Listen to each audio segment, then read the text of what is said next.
Hello, everyone. Today we're going to be doing an interview with my former guild leader. Her name is Sayuri, and she has had a really positive influence on me, both as a leader as well as a member of the LGBTQ community. She has really helped shape the tone of our guild over the years, much like many of our other leaders have. So today we're going to be talking about how, especially in Star Wars The Old Republic, but this could apply for any other gaming guild as well, how can your guild make members feel more welcome, especially if they're gay, lesbian, bi, or trans, and especially if you're in a guild that's not necessarily focused on those type of issues. You're just a gaming guild and you want everyone to feel happy and comfortable in your guild.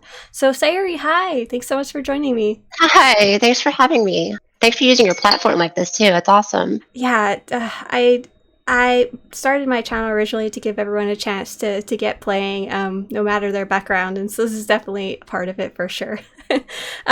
So one of the positive impacts that you had for me was that you were happily talking about who you were married to at the time, your relationship, and these things were an awkward conversation. They were simply things you were sharing about your life. We especially got to know each other through raiding, which is something that you're still big in now. So let me know, what are the two raid groups that you're in right now?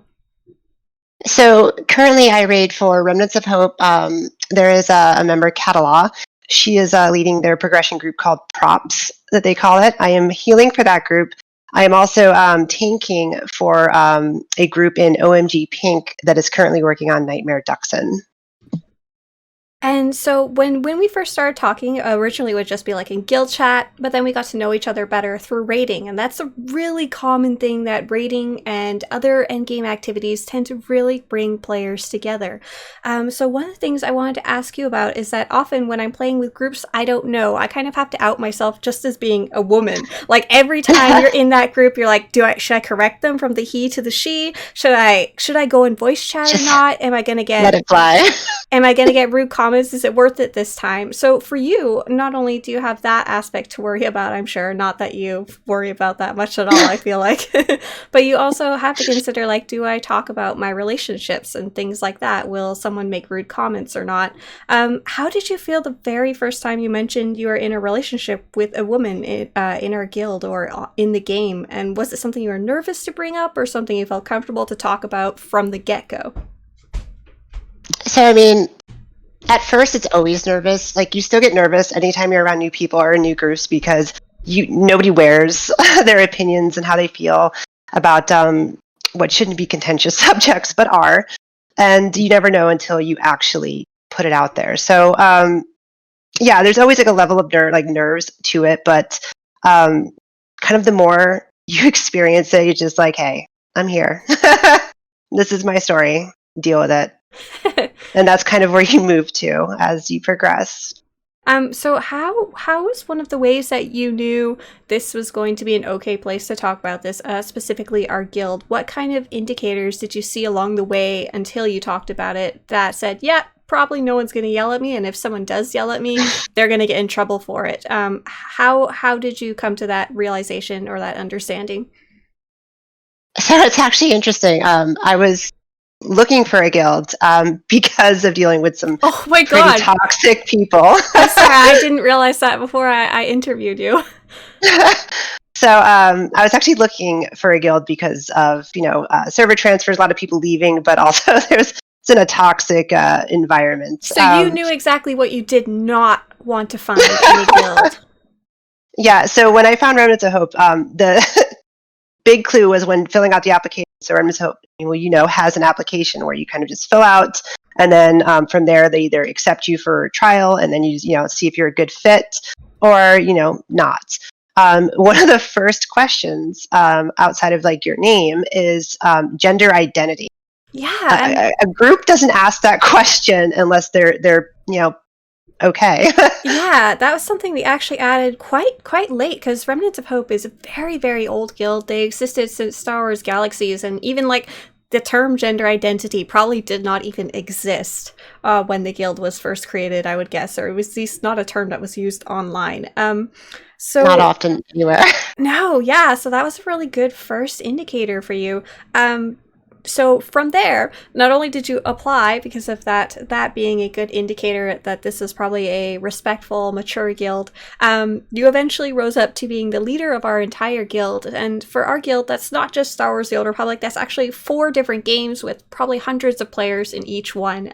So over the years, do you want to talk about some of the things that we've added over the years to make it clear for potential players that we are this good space to check out, and what other guilds can do to portray themselves as being safe spaces, nice places, respectful places? Because it's hard to tell with like the little blurb that you put in general chat. It's usually not enough to say we are not bad people, come play with us. Yeah. So something that Remnants has done and does that is really nice is they actually put together a code of conduct for their community. So when you join their community, like you read it, it's part of like the application, like you have to read it and you have to kind of agree to those terms. Like, hey, if you're going to be in this community, you're going to follow these rules and maintain this welcoming environment. Yeah, and that's what their code of conduct is. It's a bunch of just basic respect. It's not even like, hey, this is what we stand or where we stand. Is just like, hey, like this is supposed to be a safe place for us to come unwind and play video games together because that's our passion. So, be respectful, leave all that other crap at the door and be nice to your fellow human. And really that's exactly the place you want to play. They're actually written down because everybody has an assumed code of conduct when you're joining a group. For example, when you join a group in the group finder, your assumed code of conduct is no one's going to yell racist swear words at you or like scream at you for doing nothing.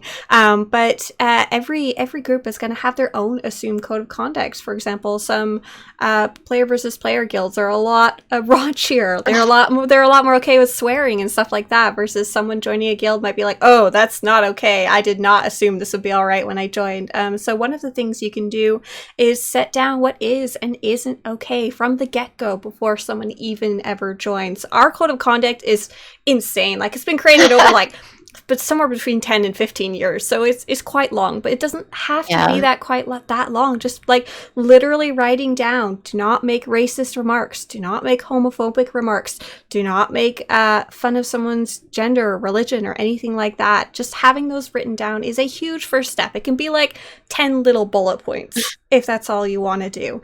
Is there any specific rules you wanted to talk about, or you just like that the whole thing exists altogether? I mean, so specifically would be like, as far as it relates to our topic, would be things around their inclusion, respect, tolerance, and things like that. They actually detail within those clauses, like, where they draw the line and the consequences for crossing that line. Yeah, so and there are actual consequences. It's not just like, don't do that. No.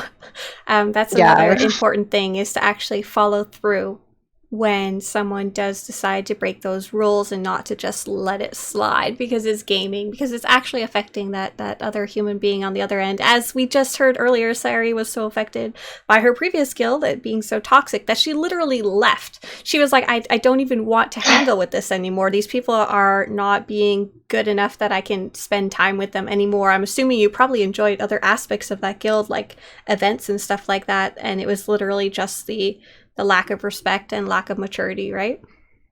Yeah, I mean, pretty much. They were, a lot of them are really great players at the game, like they're clearing content, whether it be, ranked PvP and stuff like that, but they themselves were just really it was just toxic. I had to be quiet, not say anything, not do anything. And it was it's not a fun environment to, go play games. So we're talking a little bit about how guilds can share that they're going to be a good place to join for all members, inclusion, respect, maturity, and about how other players can find that out before they ever apply. So one of the reasons that you followed through with your application was you saw the application itself. But what were some of the maybe words or phrases that you saw in the original kind of description of the guild? I assume you found it maybe on the Swtor forum or on social media or something like that. I mean, so as far as just like good places was, focus like play how you want, so play your way. That is a kind of a buzz phrase that you'll see throughout ROH's like rules, applications, stuff like that. PVX is something they kind of put in there as we do everything, Yeah, player versus whatever you want to play. Yeah. Like, we don't mind PvP, PvE, crafting, whatever. Yeah, pretty much that they had something for everyone, and I'm definitely that player. I've been playing since closed beta. I sometimes will jump from different aspects of the game just to take a break from one aspect of the game. So having that kind of as an outlet, like all just under the same roof, was definitely very attractive. But honestly, it was like in the application, like that just gender identity, especially at that time frame, like it's just not something that people ever even asked or considered.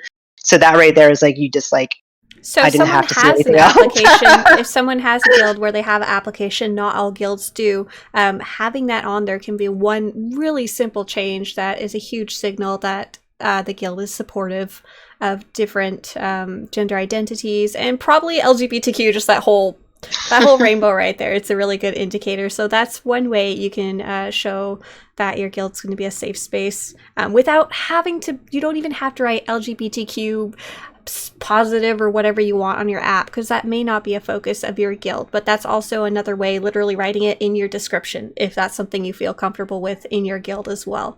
And some other words that when players are asking, actually I've had players like Sayuri say, I had a really bad experience, how do I find a good guild? There's like maybe 3 actual LGBTQ guilds in the entire game. Like, obviously it's gaming, that's usually not what your guild name's going to be. How do I find these people? And what I usually say is look for these keywords. Look for respect, look for maturity. You don't have to look for an age range, but the older is usually going to be a bit better, though we've seen a lot of age range in our guild, and it doesn't seem to rely a lot on respect for age, huh, Sayuri? We've had like 16 to like 60. Look for things like application, because an application prevents people from joining just to troll, which we have literally had people try and join just to troll. Had to deal with a few. Yes, exactly.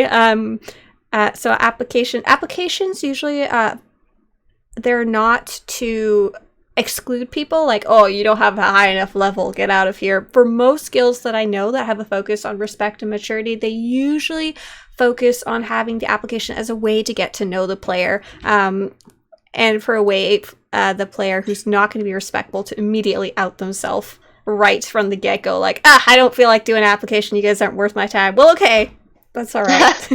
Awesome. This is not going to work for you then. If you're joining an open invite guild, that's fine too. Another thing you can look for is that code of conduct. Some of those really big guilds will still have one. Even if they accept anyone, you still have to follow these rules of not being a bad person. So Sayuri, so in a more general way, these are ways we can support our players before they ever join. Once they're already in a guild, how can we support them, especially our members who are either gay, lesbian, or bi? They might have dealt with some past guild trauma, yeah.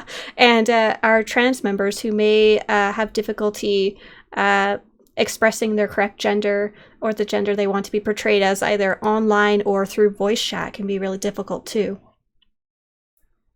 So we're always listening. People are always listening, and this is true for anything. So when you join a guild and you're starting to interact with people, like I remember doing my trials for ROH and just kind of paying attention to how other people were talking, kind of behaving towards each other, the things they're saying. But look for things like common words that get used at the expense of people in LBGT, whether they just That's be kind so of gay. queer central. Yeah, like that's so homo. Like, these are terms that a lot of, especially younger people, use because we hear them a lot at school, at college, our friends say them, but they are literally at the expense of players, or, well, people would be the correct term, who fall under those categories. That's so retarded. Oh my god, so autistic. These are terms we hear a lot in especially the PvP community that are hurtful. Like, they're not okay. So Sayuri, I'm assuming you're saying don't use these terms and call players out and be like, yo, not cool, if they do use them. Exactly. And don't just be silent, because like that silence is deafening. Like, we notice the silence. So that's the kind of stuff that, like, when you start seeing, it's like, okay. and I just learned something new about you. Yeah, it can be crazy. You could be gaming for someone for a long time, and then all of a sudden these words start coming out. But just by not using those words, especially as leadership, like I know even I'm really guilty of using some of those words just because I've heard them my whole life, and they've become part of my stupid day-to-day language. Take that time to pause and see if you can cut it out of your vocabulary. There's so many good words out there. Most of them are not appropriate for this stream, but they are appropriate to call other people who are being... I can't use any of them right now. Sorry. Jerks. Jerks. People. Yeah. So yeah, I mean, we're always paying attention. Like, I mean, we're always listening. We're always, kind of paying attention, and it's always like that. Hey, you want to hear a joke? And then like anytime you hear that, it's like, oh boy, let's see where we're taking this one. And it's stuff like that. Like you can tell a lot about kind of a situation. Something that's come up a lot recently in the news is about different high-end esports and raiding guilds and stuff like that. We've seen a lot of not the best stuff coming out to light recently, and one of those is that sometimes guilds will have not safe for work channels where things are getting shared that are not necessarily the best. Now, there's a lot of guilds who are 18 plus in Star Wars The Old Republic, and as well as in other games, and there's nothing wrong with that. But make sure those types of channels are not coming at the expense of potentially players in your guild or players who might join your guild. For example, if someone in your guild accidentally gets leaked some nudes, don't share them. Like, make sure they aren't shared in your space, in your guild Discord, in your guild forums, in your guild Facebook, whatever you're using. Like Sayuri was saying, those jokes possibly at the expense of others, like don't let them exist in your space. Delete them, remove them, and warn your user. Like by letting them stay, that's a tacit approval. Your silence is deafening, as she said earlier. Yep, pretty much. And it's not like a matter of like, people just getting offended or anything like that. It's like you don't know. You don't necessarily know your audience that you're about to engage with. And sometimes like dang, our guild has applications, and we probably have more than 400 active members. And then there's guilds that are way bigger than us. You have no idea who is in your guild with. You have no idea their background. You probably have no idea how many women are actually in your guild or anything like that. You have no idea. Like, I am always still shocked when I find out someone is a woman in our guild who I've seen around our forums. I'll like hear them in voice, and I'll be like, my eyes will bug out, and I'll be like, oh my god, there's more of us. When did this happen? I mean, that's how it was getting an OMG Pink's raid team. Like they have one of their main healers. It's not. No, it's not. But Mal is one of their healers, and when I joined, the team was like, oh no way, I'm not alone. So what are some other ways you can support people as they're currently in the guild that you'd like to share? Listening. Really fall back on that respect and maturity, because like I said, sometimes even like with the best intentions, just accidents, like sometimes you say or do something that you had zero ill intent, but it still had an impact on someone. If they reach out to you, or if anyone says anything, just take it for what it is, listen, be respectful, and be like, hey, my bad, it won't happen again. It's really that simple. You don't have to do anything extra over the top or anything, because again, communication's a two-way street. Sometimes, like we don't wear what bothers us, like the trigger warnings and stuff like that. Like we don't wear those nerves on our sleeve. Like you have no clue. You don't know the experience. You don't know the other person in the room is a sexual assault survivor. And you're sitting there making light of that particular thing and not realizing that they have PTSD. Like we don't wear that stuff on our sleeves. So just when you get approached by something like that, just be respectful about it. It's not, because you're a bad person or anything. It's just we don't know these things until they get communicated to us. So just listen with empathy and fall back on that respect and maturity. So in those situations where someone doesn't necessarily fall back to respect and maturity, we know players online come from all over the world, not even just the US or North America. We know the age range from like age 8, when they probably shouldn't even be playing the game at all the way up to like grandpas and grandmas and age 60 and up. And you remember Old Man? Yes, I do. Rest in peace, old man. I'm sorry. Coffee Club.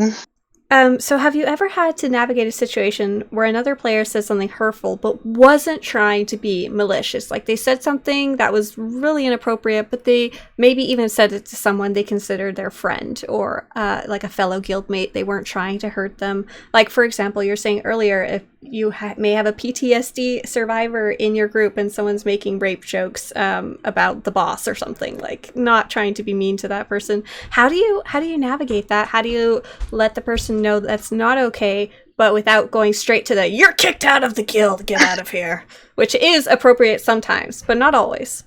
It is. I mean, so obviously first step is just like, opening that line of communication, saying like, hey, so you just said this or you just did this. Like moving forward, like, hey, can you not do that? Like, you don't know, the people around you, and you can kind of touch on the subject without identifying anyone particular or specific, just kind of like, hey, so just let's not do that again.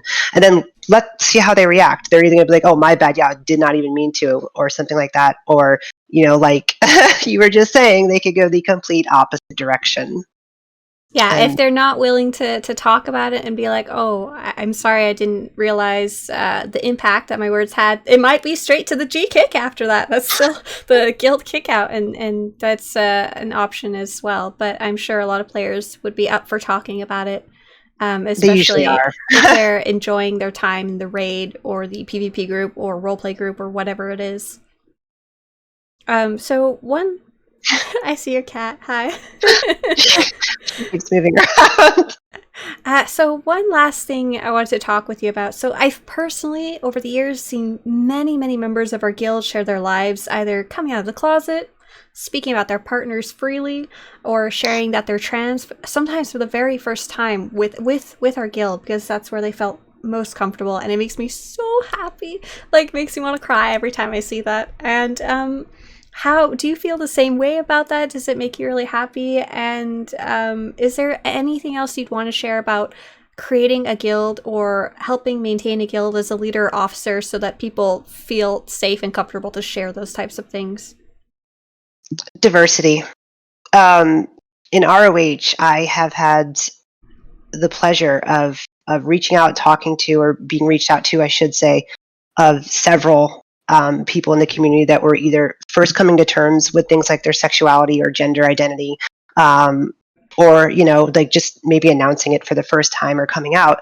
A lot of them have actually gone through me, like spoken to me about it and confided in me. And a big reason was like our little bio on there. Like I flat out say, yeah, I'm in the LBGT, like I'm in the alphabet soup. And the fact that I would talk and I was allowed and able to talk about my experience, things like that, like people, like I said, we're always listening. We're always paying attention, especially when you are a part of a disenfranchised group. You notice when there's another one out there. And so having that diversity inside your community, like that's kind of what enables that. Like ROH is the way that they are because they are so diverse. Like I am one of many inside that community that is open and get come to by so many people, and it's amazing. It's something that you should want in your community. So not only by putting yourself out there, you get to express who you are, what you're about, but it also allows other people to come to you, to talk to you, knowing that you're openly out there and willing to talk about it. Yeah, it's like comfort. It's like a blanket. They just feel comfortable. Like they're not going to be alone, because that's the scariest thing is, you're going against a majority. When you're in that minority or disenfranchised group, like it's terrifying because mob mentality is a real thing. And that's what pushes some of us out of some communities. Like I said, I was in a toxic environment, and then that's what pushed me out, was that toxicity. Like, man, like it's getting away from this. So like that's what you're really trying to prevent. And that diversity and having that in there, like you just don't feel so alone. You start seeing them all come out, and like you would enter ROH, and within your first like week, you might like be like, oh, I had no idea. Then by week 2, you're like, oh my God, there are so many different walks of life in this one group of people. It's incredible. Like, and that's it's awesome. There's something for everyone. And just diversity, it really makes a difference. Thank you so much, Sayuri. For those of you who are watching, this was Sayuri. She was a former leader of Remnants of Hope, still raiding with us every week, as also raiding with Oh My God Pink. And she has shared a lot of tips and insight about helping lead a guild while being able to support all walks of life in it. Thank you so much, Sayuri. Thank you for having me. See you later. Bye.